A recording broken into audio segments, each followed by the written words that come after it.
kukuha na ito namon mga rooms na eksakto na ito namon number of sections. Dakong percentage sa naton enrollees. May tungod nga dako naman na naton improvement ang eskwelahan. Nakakainganyar kasi paret mga bata nga magpasigit era pag-eskwela, hinusang eskwelahan nga damit structure na kinikita nira. Salamat kung iti mo pag tagad hit amon mga panginahanglan, hit amon kabataan kay para hit kabataan it ngay mo nahihahatag ng mga projects nga dit eskwelahan.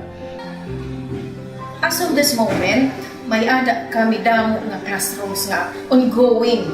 Before, wala pa ng classrooms, marang kamo anong ginagamit, PLS.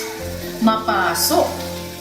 Inura-ura. Tapos nahangin nga ni ubos, nahuhuyo. Ang kamay na ng classroom, medyo komportable na ang kabataan paggamit ng classroom. Congressman, thank you so much. Iti mo, waray sukol, waray pag-alang, mapagsuporta, hadit ed. And especially nga dihaamon Pedro Candido kay may ada mga grasya nga lahi nga dihaamon.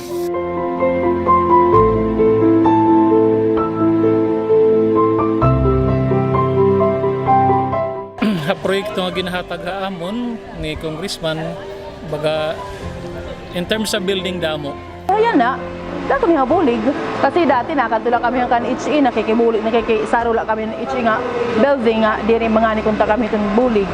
Siyempre, thankful kami kan ko nga sugay ito naging bubuhat. Maga, one good hiya, after good hiya, hit welfare hit kabataan. In behalf with among principal, Sixto Balita, so nagpapasalamat kami, han iya, pulos kapag bulig, han rin National High School.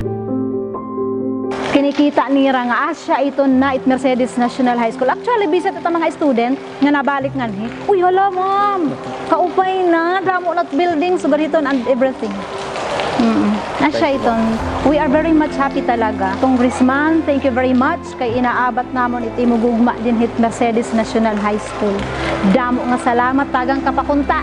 Hindamo nga grasya para magpasigil aliwat kami nga makakatagamtam kung ano man itimo na hitatagamtam. Thank you very much.